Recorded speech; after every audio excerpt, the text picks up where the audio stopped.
धर्मांतरण नियंत्रण की मांग वाली मेरी पीआईएल पे आज सुप्रीम कोर्ट में सुनवाई हुई है। मैंने आज माननीय सुप्रीम कोर्ट से कहा है कि प्रतिदिन 10,000 हिंदुओं का धर्मांतरण हो रहा है। धोखा दे के, लालच दे के, काला जादू, अंधविश्वास, स्कूल में एडमिशन का लालच दे के, हॉस्पिटल में इलाज का लालच दे के, अलग अलग तरीके से कुल मिला के प्रतिदिन 10,000 हिंदुओं का धर्मांतरण हो रहा है। और इस धर्मांतरण के कारण राष्ट्रांतरण हो रहा है। भारत की डेमोग्राफी बदल रही है, भारत के त्यौहार बदल रहे हैं, भारत की सोच बदल रही है, भारत में नफरत बढ़ रही है। 9 राज्यों में हिंदू पहले ही खत्म हो चुके हैं। 800 जिलों में से 200 जिलों की डेमोग्राफी पहले ही बदल चुकी है। 6000 तहसीलों में से 1500 तहसीलों की डेमोग्राफी पहले ही बदल चुकी है। भारत के जो बॉर्डर की 300 तहसीलें हैं, उन सभी की सभी 300 तहसीलों की डेमोग्राफी बदल गई है। इसके बाद भी धर्मांतरण रुक नहीं रहा है। गुजरात में भी धर्मांतरण हो रहा है, पंजाब में भी धर्मांतरण हो रहा है, मध्य प्रदेश में भी धर्मांतरण हो रहा है। झारखंड और बंगाल के बारे में तो कुछ कहने की जरूरत ही नहीं है। केरल में भी धर्मांतरण हो रहा है, उत्तराखंड में धर्मांतरण हो रहा है, हिमाचल में धर्मांतरण हो रहा है और बड़े प्लान्ड वे में हो रहा है। बहुत बड़ी फंडिंग आ रही है। धर्मांतरण हमारे राष्ट्र की सुरक्षा के लिए खतरा है और जो राष्ट्र की सुरक्षा के लिए खतरा होता है उससे निपटने के लिए हमारे पास एक कानून है, एनएसए। लेकिन उत्तर प्रदेश के अलावा और कोई भी राज्य सरकार धर्मांतरण कराने वाले मिशनरियों और उनके मददगारों पे एनएसए नहीं लगा रही है। धर्मांतरण अनलॉफुल एक्टिविटी है। अपने आप में धर्मांतरण हमारी एकता अखंडता के लिए खतरा है। भारत में जितने भी आतंकवाद की घटनाएं हो रही हैं, अलगाववाद की घटनाएं हो रही हैं, चाहे वो पत्थरबाजी हो रही है, चाहे रेलवे लाइन के किनारे जो है पत्थर रखा जा रहा है, रेलवे लाइन को पलटने की जो पूरी साजिश चल रही है, ये सब के सब कन्वर्टेड लोग कर रहे हैं। जैसे ही हिंदू कन्वर्ट होता है वो हिंदुओं का सबसे बड़ा दुश्मन हो जाता है। जैसे ही हिंदू कन्वर्ट होता है वो केवल हिंदुओं से नफरत नहीं करता, बल्कि हिंदू त्योहारों से नफरत करता है, हिंदू विचार से नफरत करता है, हिंदू वेशभूषा से नफरत करता है, वो तिलक से भी नफरत करता है, कलावा से भी नफरत करता है, मंदिर से भी नफरत करता है और आरती से भी नफरत करता है। इसलिए इसको रोकना बहुत ज़रूरी है। और हमारे पास जो देश की एकता अखंडता के लिए खतरा हो, उससे निपटने के लिए कानून है यूएपीए। लेकिन पूरे देश में उत्तर प्रदेश के अलावा कहीं पे भी पुलिस धर्मांतरण कराने वाले मिशनरियों, जिहादियों और उनके मददगारों के खिलाफ यूएपीए नहीं लगा रही। ये तो भारतीय न्याय संहिता बनी है, इसमें एक प्रोविजन है वेजिंग वॉर, इनडायरेक्ट वॉर। और धर्मांतरण अपने आप में इनडायरेक्ट वॉर है, वेजिंग वॉर है। मुगल यहाँ पे धर्मांतरण कराने आए थे, केवल सत्ता के लिए नहीं आए थे। ऐसे ही अंग्रेज केवल सत्ता के लिए नहीं आए थे, अंग्रेज भी धर्मांतरण कराने आए थे। मुगलों ने यहाँ इस्लाम को फैलाया, अंग्रेजों ने यहाँ क्रिश्चियनिटी को फैलाया और उनके सत्ता का परिणाम था कि 15वीं शताब्दी में जहाँ 100% हिंदू थे भारत में, आज की डेट में 9 राज्यों में हिंदू खत्म हो गए।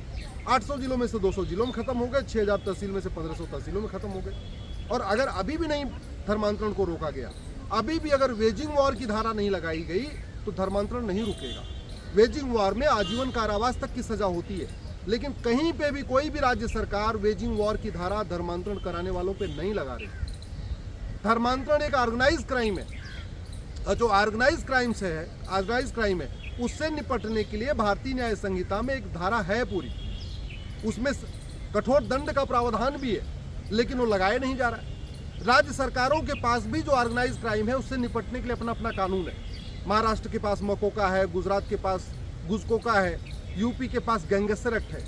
लेकिन धर्मांतरण कराने वाले मिशनरियों और जिहादियों पे मकोका और गुजकोका पुलिस नहीं लगा रही। इसीलिए मैं मांग कर रहा हूँ कि धर्मांतरण कराने वाले मिशनरियों, जिहादियों और उनके मददगारों की 100% संपत्ति जब्त करने, उनकी नागरिकता खत्म करने के लिए दिशा निर्देश देना जरूरी है। धर्मांतरण से बड़ा कोई देशद्रोह नहीं हो सकता। भारत के लोगों को जो वसुधैव कुटुंबकम को मानते हैं, नारी तू नारायणी को मानते हैं, सर्वमंगल मांगल्ये शिवे सर्वार्थ साधिकों को मानते हैं, जो सबका साथ सबका विकास की सोच रखते हैं, भारत के लोग जो जननी जन्मभूमिष्य को मानते हैं, भारत के लोग जो सबको एक समान मानते हैं, पूरी पृथ्वी के सभी लोगों को एक समान मानते हैं, उनको विदेशी पंथ में कन्वर्ट कर देना, ऐसे पंथ में कन्वर्ट करना जो सबको एक समान मानता ही नहीं, ऐसे रिलीजन में कन्वर्ट कर देना जो माता पिता को एक समान नहीं मानता, भाई बहन को एक समान नहीं मानता, महिला पुरुष को एक समान नहीं मानता, ऐसे मजहब में कन्वर्ट कर देना जहां पाक नापाक की सोच है, इससे बड़ा कोई देशद्रोह नहीं हो सकता। और देशद्रोह के लिए भारतीय न्याय संहिता में प्रावधान है, लेकिन पूरे देश में कहीं पे भी पुलिस धर्मांतरण कराने वाले मिशनरियों, जिहादियों और उनके मददगारों के खिलाफ देशद्रोह की धारा नहीं लगा रही। धर्मांतरण, हमारा संविधान धर्मांतरण को अलाउ नहीं करता। आर्टिकल 25 फ्रीडम ऑफ रिलीजन देता है, फ्रीडम ऑफ कन्वर्जन नहीं देता। लेकिन आर्टिकल 25 की दुहाई देके पूरे देश में धर्मांतरण कराया जा रहा है, और इतना तेज धर्मांतरण कराया जा रहा है कि अब प्रतिदिन 10,000 हिंदुओं का धर्मांतरण हो रहा है। आर्टिकल 25 में साफ साफ लिखा है, freedom of religion subject to public order, health and morality. पहली बात तो धर्म पालन का अधिकार है, धर्मांतरण का नहीं। और धर्म और मजहब में अंतर होता है, रिलीजन, धर्म और रिलीजन में अंतर होता है। जो इसमें फ्रीडम ऑफ रिलीजन दिया है वो सब्जेक्ट टू पब्लिक ऑर्डर दिया है। आप फ्रीडम ऑफ रिलीजन फॉलो कर सकते हैं, लेकिन उससे पब्लिक ऑर्डर डिस्टर्ब नहीं होना चाहिए। धर्मांतरण के कारण पब्लिक ऑर्डर डिस्टर्ब हो रहा है। आप फ्रीडम ऑफ रिलीजन फॉलो कर सकते हैं, आपको रिलीजन की स्वतंत्रता है, लेकिन आप इमोरल काम नहीं कर सकते। रीतियों का अधिकार है, कुरीतियों का नहीं। प्रथा का अधिकार है, कुप्रथा का नहीं। धर्म का पालन का अधिकार है, धर्मांतरण का नहीं। लेकिन आर्टिकल 25 की ऐसी गलत व्याख्या करके पूरे देश में धर्मांतरण किया जा रहा है। इसलिए मैं माननीय सुप्रीम कोर्ट से निवेदन कर रहा हूं, अगली सुनवाई 14 मई को होगी। मेरा माननीय सुप्रीम कोर्ट से एक ही आग्रह है, आप धर्मांतरण को राष्ट्र की सुरक्षा के लिए खतरा घोषित कर दीजिए, जिससे पूरे देश में राज्य सरकारें, पूरे देश की पुलिस धर्मांतरण कराने वाले मिशनरियों और जिहादियों पे एनएसए लगाना शुरू करे 1 साल, जिससे उनको जमानत न मिले। मेरी दूसरी मांग है कि धर्मांतरण को देश की एकता अखंडता के लिए खतरा घोषित किया जाए, जिससे पूरे देश की पुलिस धर्मांतरण कराने वाले मिशनरियों, जिहादियों और उनके मददगारों पे यूएपीए लगाना शुरू करे। मैं माननीय सुप्रीम कोर्ट से भी मांग करता हूं कि धर्मांतरण को वेजिंग वॉर डिक्लेयर किया जाए। इससे बड़ा कोई वॉर नहीं है, इनडायरेक्ट वॉर है। केवल डेमोग्राफी नहीं बदल रही है, भारत की संस्कृति खत्म होती जा रही है, भारत के त्योहार खत्म हो रहे हैं। इससे बड़ा कोई वेजिंग वॉर नहीं हो सकता। धर्मांतरण अपने आप में वेजिंग वॉर है। जैसे ही माननीय सुप्रीम कोर्ट धर्मांतरण को वेजिंग वॉर डिक्लेयर कर देंगे, पूरे देश की पुलिस धर्मांतरण कराने वाले मिशनरियों, जिहादियों पे वेजिंग वॉर की धारा लगाना शुरू कर देगी, और वेजिंग वॉर में आजीवन कारावास और फांसी तक की सजा है। चौथी मेरी मांग है कि धर्मांतरण को ऑर्गेनाइज क्राइम डिक्लेयर किया जाए। धर्मांतरण एक संगठित अपराध है, कोई एक व्यक्ति नहीं करता। 4-5 लोग, 10 लोग, 15 लोग मिलके करते हैं।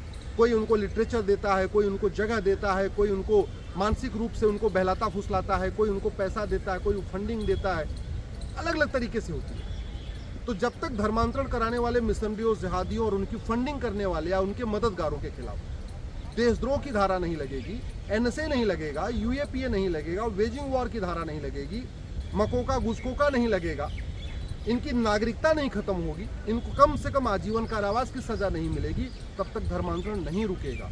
और धर्मांतरण नहीं रुका तो जैसे आज की डेट में कश्मीर में अशांति है, जैसे पाकिस्तान में हिंदू खत्म हो गए, जैसे अफगानिस्तान में हिंदू खत्म हो गए, जैसे बांग्लादेश में अशांति फैली हुई है, जैसे बंगाल के मुर्शिदाबाद में हिंसा हो रही है, वैसे ही पूरे देश में शुरू हो जाएगा। इलेक्शन कमीशन का जो डेटा है, जो सेंसिटिव बूथ डिक्लेयर किया जाता है, उन सेंसिटिव बूथ की लिस्ट देख के समझ में आता है कि जहां हिंदू 100% होता है वो बूथ कभी सेंसिटिव नहीं होता।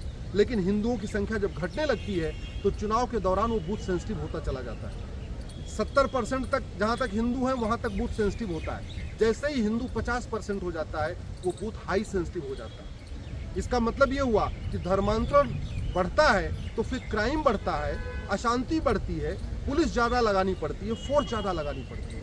और भारत में वैसे भी देख लीजिए, जितने भी अपराध हो रहे हैं, मैक्सिमम जो देश के खिलाफ अपराध हो रहे हैं, चाहे जासूसी हो रही है या बाकी जो काम हो रहे हैं, ज़्यादातर इसमें कन्वर्टेड हिंदू हैं। जो हिंदू कन्वर्ट हो जा रहे हैं वो देश के प्रति ज़्यादा अशांति फैला रहे हैं। याकूब मेनन भी कन्वर्टेड हिंदू था, कसाब भी कन्वर्टेड हिंदू था, यासिन मलिक भी कन्वर्टेड हिंदू है, अफजल गुरु भी कन्वर्टेड हिंदू था। या जो बीच बीच में हर जगह पकड़े जाते हैं, ये कौन है? ये कोई अरब, दुबई, कुवैत, बहरीन से नहीं आए, ये सब यहीं पे थे। सबके पूर्वज हिंदू थे, लेकिन कन्वर्ट हो गए तो उसके बाद उनके अंदर हिंदू विरोध की भावना शुरू हो गई, भारत विरोध की भावना शुरू हो गई। उनको भारत के त्योहारों से नफरत शुरू हो गई, भारत के विचारों से नफरत शुरू हो गई, भारत के तीर्थ स्थानों से नफरत शुरू हो गई। कभी यहाँ मूर्ति तोड़ देना, कभी यहाँ तोड़ देना। इसलिए मैं माननीय सुप्रीम कोर्ट से आग्रह कर रहा हूँ कि जल्दी से जल्दी धर्मांतरण को राष्ट्र की सुरक्षा के लिए खतरा घोषित करें, धर्मांतरण को देश की एकता अखंडता के लिए खतरा घोषित करें, धर्मांतरण को देशद्रोह घोषित करें, धर्मांतरण को वेजिंग वॉर डिक्लेयर करें, धर्मांतरण को ऑर्गेनाइज क्राइम डिक्लेयर करें, जिससे पूरे देश की पुलिस, सभी राज्य सरकारें धर्मांतरण कराने वाले मिशनरियों, जिहादी और उनके मददगारों पे एनएसए लगाएं, यूएपीए लगाएं, वेजिंग वॉर लगाएं, देशद्रोह लगाएं, गैंगस्टर एक्ट लगाएं, 100% प्रॉपर्टी जब्त करें, उनकी नागरिकता खत्म करें और कम से कम उनको आजीवन कारावास की सजा मिले। इसी से धर्मांतरण रुकेगा, और जब धर्मांतरण रुकेगा तो भारत बचेगा, भारत की संस्कृति बचेगी, भारत में शांति आएगी।